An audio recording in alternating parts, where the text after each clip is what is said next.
Doing this a little. Oh, okay. We are live, and we're back with another Between the Pages book chat. And today our guest is author Dave Dobson, who's going to be discussing his fantasy mystery series, The Inquisitors Guild, which looks really interesting. And I'm going to turn it over to him and let him introduce himself. So take it away. Oh, thank you so much. Yeah, I have been writing fantasy detective stories since, well, really for a long time, but I first published the first one back in 2019, and I've got 4 in the series now. They deal with a group of detectives in a medieval-ish city called Frosthelm.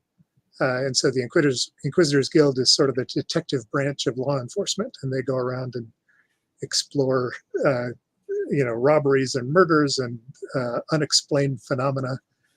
There's also a branch of the guild that does military operations as sort of spies and commandos, although there's less of that in the city than out towards the borders. So the first one, Flames Over Frosthelm, starts with 2 relative neophyte inspectors on their first case, and it gradually, well, actually pretty quickly, devolves into something really important, and they have to try to figure out why there are people stealing jewels and killing people and exploding people throughout the city. Yeah, I want to ask you about the blurb because I read that and the thief explodes. Okay, that caught my attention real quick. So, Yeah. so can you explain that, without going too spoilery? Oh yeah, no, it's not much of a spoiler at all because it's the first chapter. But they're tailing somebody to a tavern, and they're staked out in the tavern and waiting to see if this guy shows up. And he shows up and he meets a sorceress, and they start talking about the jewels that he stole. So the 2 inspectors, are pretty sure that this is their guy, and they realize the theft is going on, and they have to step in. And so they go up and challenge the people there, the thief, and then the mysterious person that he's meeting. She casts a spell on the thief that strikes an amulet. That's one of the things that he stole. And then she teleports out of the tavern, and so they're not expecting that because magic is pretty rare in the world that I've made. And then the thief leads them through a pretty spirited fight in the bar, and then he finally manages to jump over the bar and flee into the kitchen. And then there's this deafening explosion, and stew and carrots and all kinds of things come out of the kitchen, and they realize that whatever she cast on him has caused the amulet to blow him up, although the amulet's preserved. And so they realize that they're in something that's way more complicated than a simple jewelry theft, and have to start figuring out who this mysterious woman is and what the amulet's about. And the 2 inspectors in the book, Martin's a kind of a nerdy guy who isn't very self-confident, but likes to study magic and languages and history and that kind of thing. So he immediately runs to the library, and his partner is this sort of big muscular guy who's also really clever, but less studious. And so they have different takes on what they should do. And then they have to go report it to the chief, who's upset that they didn't catch the amulet. And then they decide to go do an augury in the augur's pool, which is this sort of scrying device that the Inquisitors Guild has, and they mess that up. So they start out kind of really behind the 8 ball in terms of trying to get this case solved. And so the exploding thief is just part of that. That's the kind of inciting incident there at the beginning of the book. Sounds like you have a lot of humor in the book too. Is that accurate? Yeah, I try to. I love writing humor. I don't want the books to be, too focused on that, because I want there to be a good story. And but the characters have this sort of oddball relationship. Anytime you're throwing in magic or in the case of my sci-fi books, unexpected technology or that kind of thing, then there's the opportunity for the characters to react to it. And if it's something they're not expecting, that makes it really easy to have humor in the book. I also have the 2 detectives in Flames of Frosthelm have a whole bunch of banter back and forth, and they rag on each other and make fun of other people, and so I try to do a lot of that with dialogue too. But I want it to be a good story first and foremost, and so that's the main goal, but making it funny.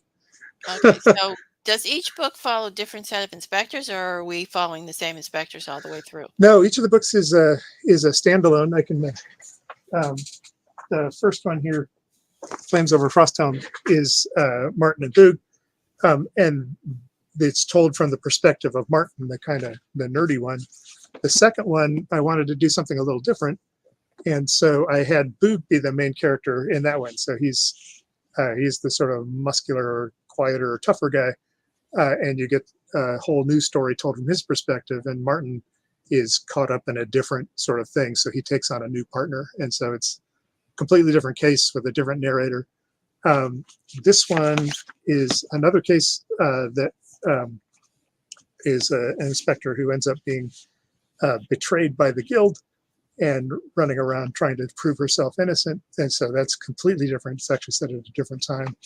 And then the last one is another case with a side character from a couple of the other books who becomes the main character. And then also another apprentice inspector who gets involved in the case that he's dealing with. So yeah, I know a lot of fantasy books are much more epic with the same characters followed through a whole series of big events, but I'm more satisfied when a book has a beginning and an ending, and the whole story is sort of wrapped up more satisfying in a more satisfying way in the single book. So that's the kind of thing that I try to write. I feel like it's more like I don't know, John Sanford writes those prey novels where there's a mystery in each book, or Agatha Christie with Hercule Poirot, and he goes from case to case. But in mine, I wanted to avoid also what I think of as kind of the John McClane problem in the Die Hard movies, where once you've had Nakatomi Plaza, the odds that you're involved in 3 more terrorist attacks are very, very small. So Yeah. Well, it's good too, because you have actually an investigative service, because you get that same problem with when you're doing amateur sleuths and mysteries. right, Because yeah. Jessica Fletcher and Murder She Wrote, I'm surprised anybody invited her to a party at all after a while. Right, yeah. The only satisfying explanation is that she's actually killed everyone and is covering it all up, I guess. Yeah, But yeah, unless you actually make it into a fantasy where she's cursed or something. yeah, that would work too. That sounds more like your stuff, the grimdark. Yeah, but yeah, so that has been a fun way for me also to explore some different kinds of characters and different relationships. In the second book, I have a Boog take on an inspector who's an apprentice in the guild, and she's actually an immigrant to the city, and I didn't feel like I had the chops to write from the perspective of an immigrant, because that's not a known voices kind of thing. But writing Boog's understanding as he comes to figure out what she's going through and how that works was something that I thought I could relate to. And so that takes on an entirely different sort of aspect from the first book, and they go off and have a big adventure and mystery and all of that kind of thing too. But yeah, having different characters, and then in The Woeling Lass, my most recent one of the characters is actually, he's in the guild, but he's a member of a noble family. So I get to explore the kind of court structure and habits in the city that I didn't in the previous books, because the previous people are not part of that world. So yeah, doing it that way allows me to kind of explore different parts of the world that I'm trying to make, and have different sorts of stories and different kinds of adventures. So I really like kind of starting fresh with a new perspective each time. Yeah, and I expect it keeps things interesting too for the reader, because you get the same world, just different people in it too. So Yeah, and sometimes they're people that you've run into before but don't know as much about, and so that's the character in The Woeling Lass, the main narrator guy, is actually somebody who's a little bit of a foil to the two heroes in the first book. He's this kind of stuck-up noble guy, and writing from his perspective and trying to make him the same as he was before, but also a sympathetic character that you want to spend some time with. That was an interesting challenge to try to write from that different perspective. So you have some of the secondary characters run through all the novels then. Yeah, many of them. But yeah, so yeah, there are clerks and other inquisitors who are senior usually to the main characters, and so there is this sort of cast of characters there. But um, most of the books are first person perspective, so you're always in the head of one main character for most of the book. Woiling Lass has two narrators, so you alternate. But yeah, so I thought that was kind of an interesting thing too, and it helps because you don't have to reestablish all new, situations or settings, and people who've read one would be familiar enough with how things work that they could carry on that way. Although I do try hard to make each of them so that you could pick them up without reading the others. So they very rarely will refer back to events in the previous books or assume that you have knowledge about what happened in the previous books. It's a little bit of a challenge, but I wanted to let people kind of get into the series from any of the places there, like you can do with most of the big detective stories, Janet Evanovich or one of those. Cool. Yeah. So, what was the hardest scene or type of scene for you to write in the series? Oh wow.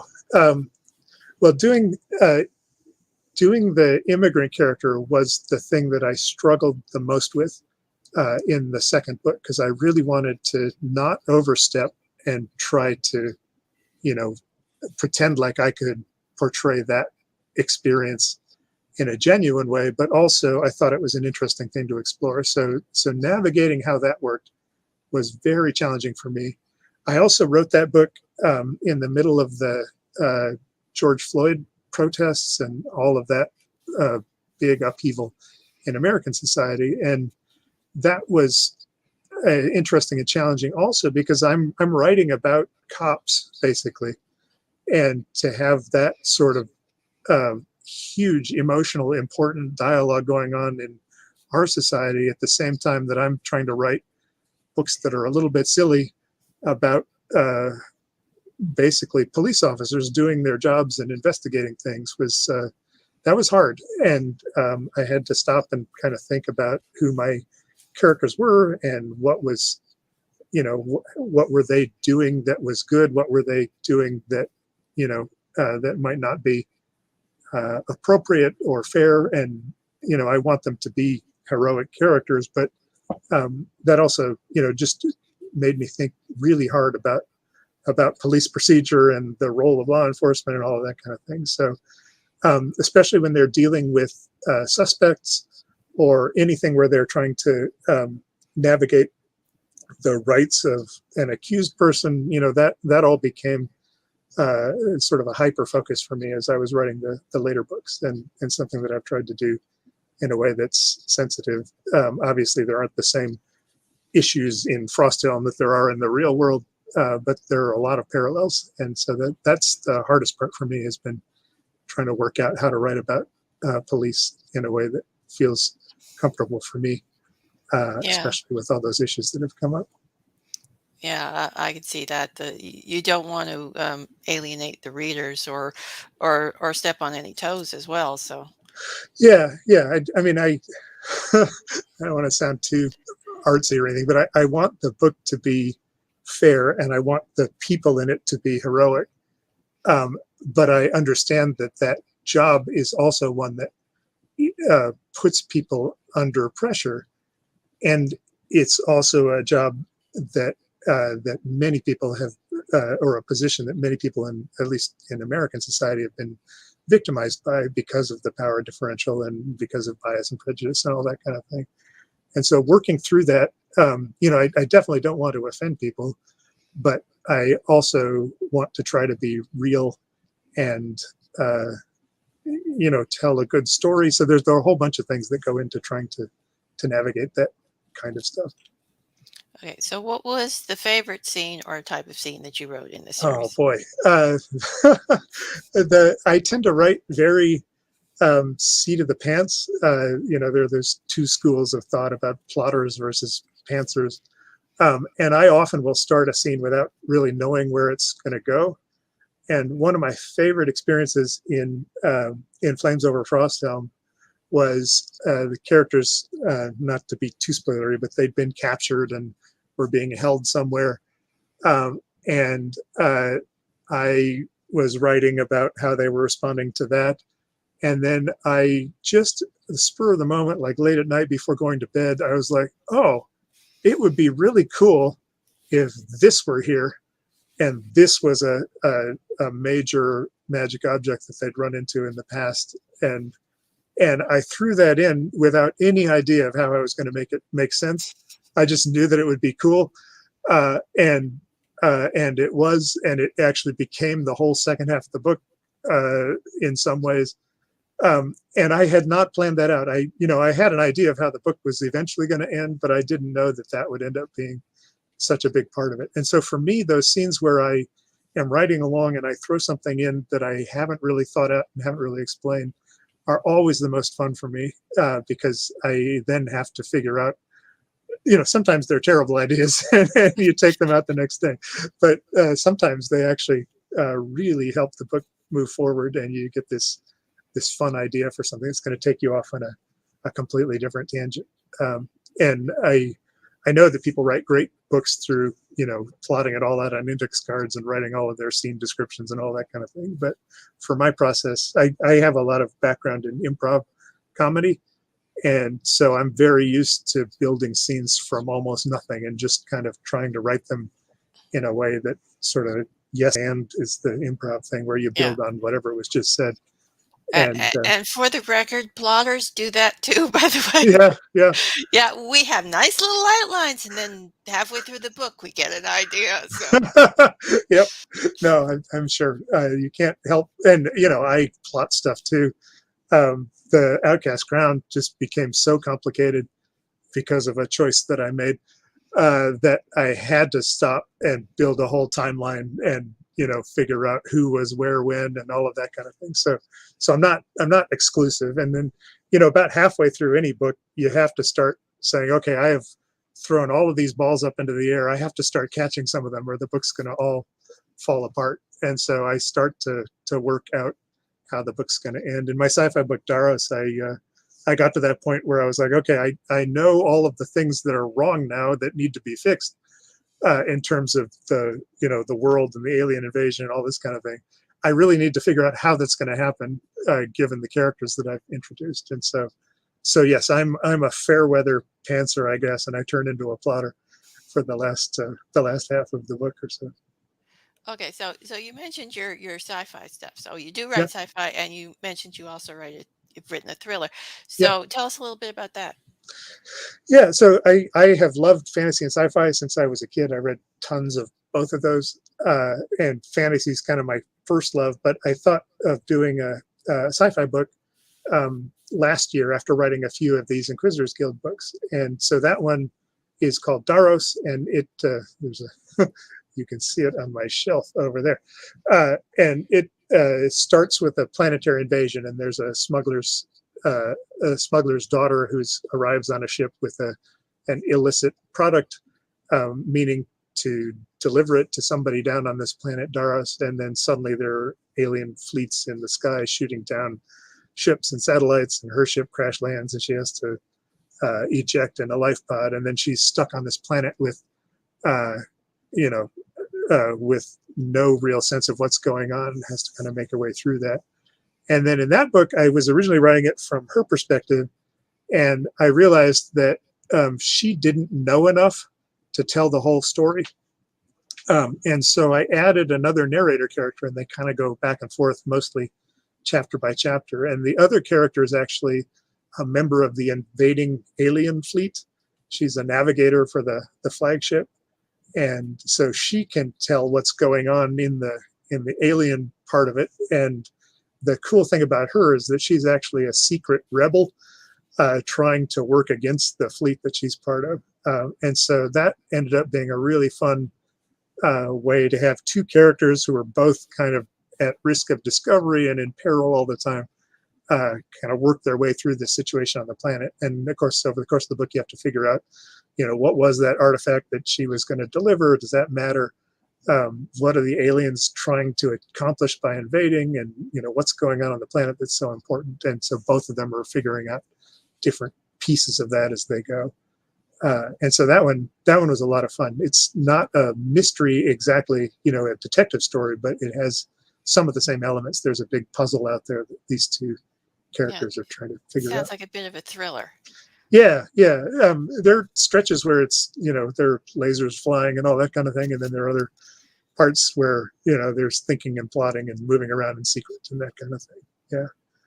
And then my thriller that I wrote last fall as part of NaNoWriMo, the novel writing month, that one was just a complete departure for me. It's set in modern North Carolina, where I live, and it involves a woman who's a gas station night manager, whose family and marriage are sort of falling apart, and she ends up getting involved. Her husband is kind of a real doofus, but he gives her a set of flowers, and one of the flowers starts acting weird, and she takes it to a local college to try to get some help identifying it, and it starts acting even weirder.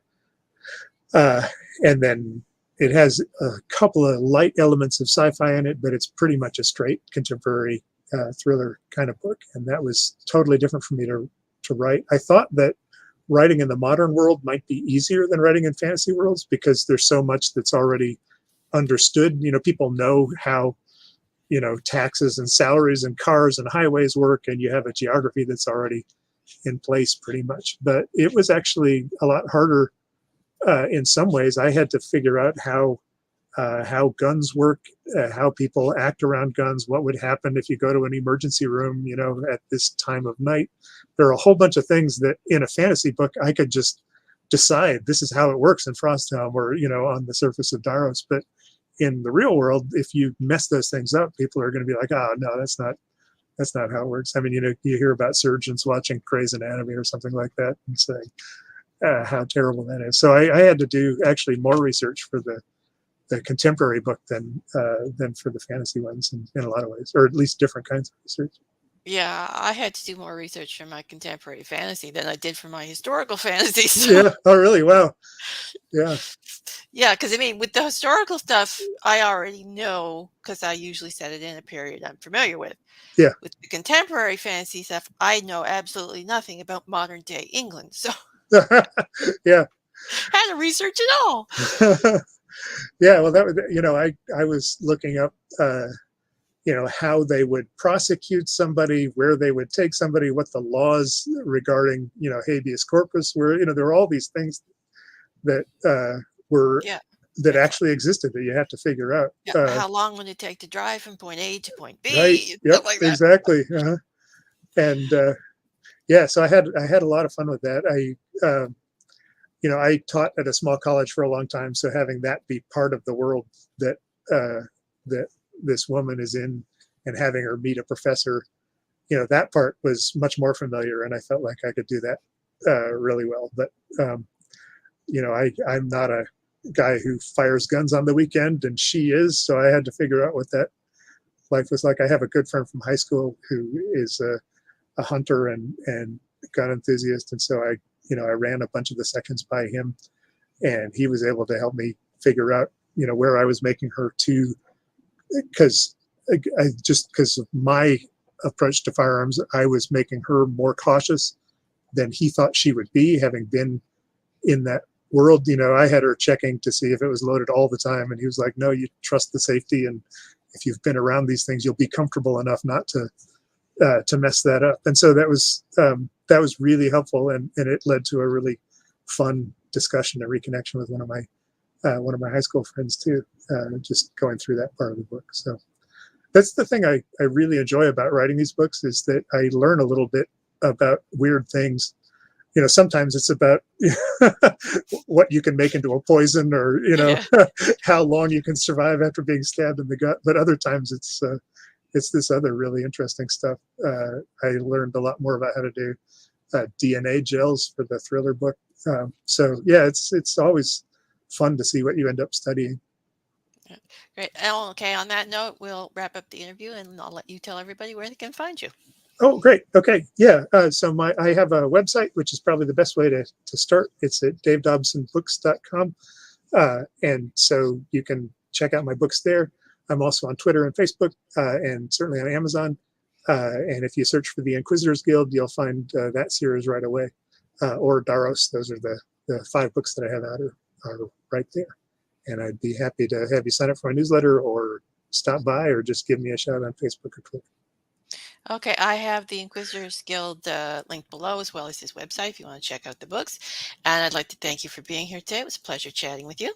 Yeah, this is really neat. I really appreciate the opportunity. Thank you so much. Okay, and Between the Pages book chat, we'll be back next weekend with another guest. So join us then. And that's all for now. Bye.